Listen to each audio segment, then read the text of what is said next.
আবেলি 5:30 বজাত সন্ধ্যা সময়ত অভয়াপুতিৰ পৰা এখন FIR পোৱা গৈছিলে। তেতিয়া FIRখনৰ ইনগ্ৰেডিয়েণ্ট মতে আমাৰ Kokrajhar PS case number 440/21 under section 120B/302 IPC এটা কেছ ৰুজু হৈছিলে কোকৰাঝাৰ থানাত। তাত আমাক কোৱা হৈছিলে যে PO2 চক্ৰশিলা পাহাৰৰ এটা অংশ চিঙিমাৰি বোলা জেগাটোত, আৰু আমাৰ মানুহ তালৈ গৈ দুগৰাকী ছোৱালীক হেঙিং অৱস্থাত এডাল গছত হেঙিং অৱস্থাত পোৱা গৈছিলে। প্ৰথমতে কোকৰাঝাৰলৈ পঠিওৱা হ'ল, কিন্তু যেতিয়া দেখা গ'ল যে এইটো বৰ কথাষাৰ চিৰিয়াছ টাইপৰ, গতিকে এইটো তেখেতলোকে নোৱাৰিলে কোকৰাঝাৰত বৰপেটা মেডিকেল কলেজলৈ, ফখৰুদ্দিন আলী আহমেদ মেডিকেল কলেজলৈ পঠিওৱা হ'ল, আৰু এটা পেনেল অফ ডক্টৰছক নিয়োগ কৰিবলৈ কোৱা হ'ল, যাতে মৃতদেহকেইটাৰ ওপৰত ভাল ধৰণে মৰণোত্তৰ পৰীক্ষা হ'ব, মানে কোনো যাতে ক'তো ক্ষেত্ৰত কোনো কথাতে কম্প্ৰমাইজ নহ'ব, কোনকেইটা প্ৰিচাইজ পইণ্ট চাব লাগে। আমি সম্ভৱ হ'ব পৰা সকলো ধৰণৰ এংগল সেই 12টা পইণ্টত লিখি দিছোঁ যে এই পইণ্টকেইটাত আমাক উত্তৰ লাগে। গতিকে সেইটো কৰাৰ পিছত আমাৰ অনুসন্ধান চলিলে ক্ষিপ্ৰতাৰে, বিশেষকৈ আমাৰ মোবাইল ফৰেনচিকৰ ওপৰত আমি বেছ ফ'কাছ কৰিলোঁ। মানে কথাবোৰ গোটেইখিনি মই ক'ব নোৱাৰোঁ ইয়াত এতিয়া, কিন্তু আমি কিছুমান মোবাইল ফোন পালোঁ। মোবাইল ফোনৰ দ্বাৰা কাৰ লগত কাৰ কণ্টেক্ট, এইজনৰ লগত এইটো সম্পৰ্ক দেখা গৈছে, তুমি এইটো সময়ত তুমি এইটো কথা ক'লা, এই ধৰণৰ ৰিলেশ্যন তুমি হৈছে, ইমানবাৰ তুমি আমুকৰ লগত কথা পাতিছা, এই ধৰণৰ ডিটেইলছটো যেতিয়া তেওঁলোকৰ আগত দাঙি ধৰা হ'ল, তেওঁলোক যিকেইজন মূল দোষী তেওঁলোকে মুখৰ মাত নাইকিয়া হ'ল। পুলিচক মিছলিড কৰিবলৈ কেইবাজনেও চেষ্টা কৰিলে। আমি মোবাইল ফৰেনচিক এনালিচিছত আমি কেইবাজনো এডিশ্যনেল মানুহৰ নামো পালোঁ, কিন্তু আমি এতিয়া যিটো ফাইনেল আমাৰ ফাইণ্ডিংছটো অলপ দুখজনক, বেদনাজনক, আৰু এইটো এটা আমি গম পাইছোঁ ৰেপ উইথ মাৰ্ডাৰ। এইটো এটা ৰেপ উইথ মাৰ্ডাৰ, বলাৎকাৰ কৰি হত্যা কৰা এটা কথা। ইয়াত প্ৰথম মেইন একিউজ 3জনক আমি পালোঁ, আৰু 3জন মেইন একিউজ আৰু 4জন অন্যান্য ধৰণৰ একিউজ।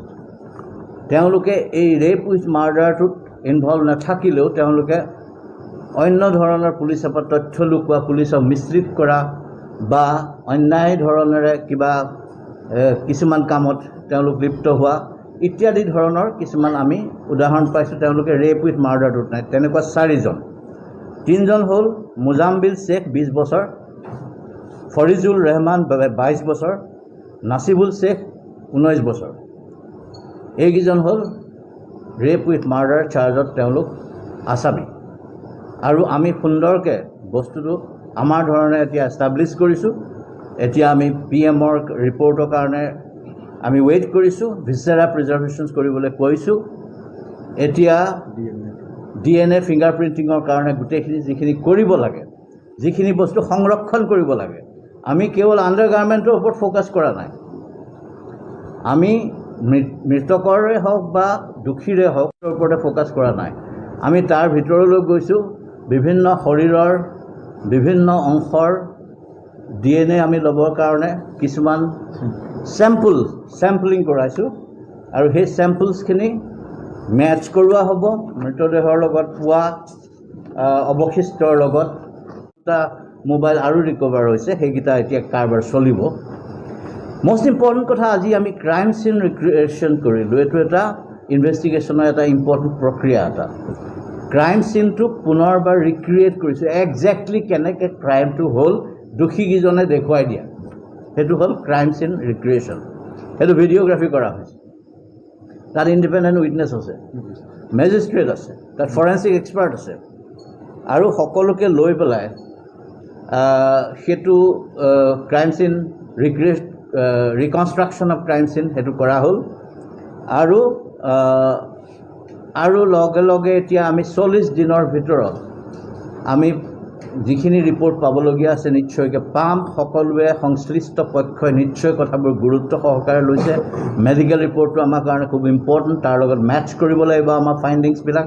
আই এম শ্যোৰ আমাৰ কোনো সুৰুঙা নাই এই ইনভেষ্টিগেশ্যনটোত আৰু মেটচ কৰিব, কাৰণ যিখিনি পোৱা গৈছে সেইখিনি সত্য আৰু ভয়ংকৰ সত্য, নিষ্ঠুৰ বাস্তৱ। আৰু আমি উদ্ধাৰ ৰেপ কাণ্ডটো কৰিবলৈ যাওঁতে পথাৰত মানে গ্ৰাউণ্ড শ্বীট হিচাপত মানে পেলাই ল'বলৈ গ্ৰাউণ্ড শ্বীট হিচাপত ব্যৱহাৰ কৰা গানি বেগ 4টা আৰু এই মৃতদেহকেইটা মৰাৰ পিছত ওলমাই দিবৰ কাৰণে এই উৰ্ণা টাইপৰ গাত যে ছোৱালীয়ে লয়, ষ্ট্ৰল বুলি কয়, সেইখন ফালি পেলাইছে দুটা বিভাগত, ফালি পেলাই তাত 2টা নট দিছে আৰু খুব এক্সপাৰ্ট নট, এইটো হেংমেনছ নট বুলি কয়। সেই নটটো দি পেলাই দুয়োগৰাকীকে তেওঁলোকে হেং কৰি দিছে গছডালত। গতিকে সেই মৰ্মে আমি বস্তুটো এষ্টাব্লিছ ইতিমধ্যে কৰিছোঁ। 11 তাৰিখে আবেলি 5টা বজাত ৰিপৰ্ট হৈছে, যোৱাকালি বস্তুটো সমাধান হৈছে, আজি ৰিকনষ্ট্ৰাকশ্যন হৈছে। আৰু মই এই ক্ষেত্ৰত SIT-লৈ প্ৰতিজন মেম্বাৰক আন্তৰিক অভিনন্দন জ্ঞাপন কৰিছোঁ। মই অভিনন্দন জনাইছোঁ special DG BTAD, SP Kokrajhar, আমাৰ টীমটোক আৰু সকলো ৰাইজলৈও আমি তেখেতলোকে আগবঢ়োৱা সহযোগিতাৰ কাৰণে আমি ধন্যবাদ জ্ঞাপন কৰিছোঁ।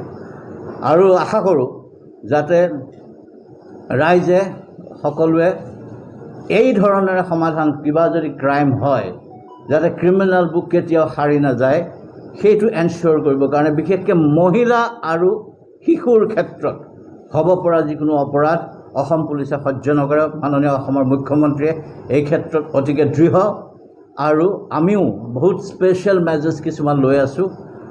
অসম পুলিচ শিশু মিত্ৰ ৰিচোৰ্চ চেণ্টাৰ বুলি এটা ৰিচোৰ্চ চেণ্টাৰ খুলিছোঁ, আৰু মহিলাৰ কাৰণেও আমি স্পেচিয়েল চেলো খোলা হৈছে।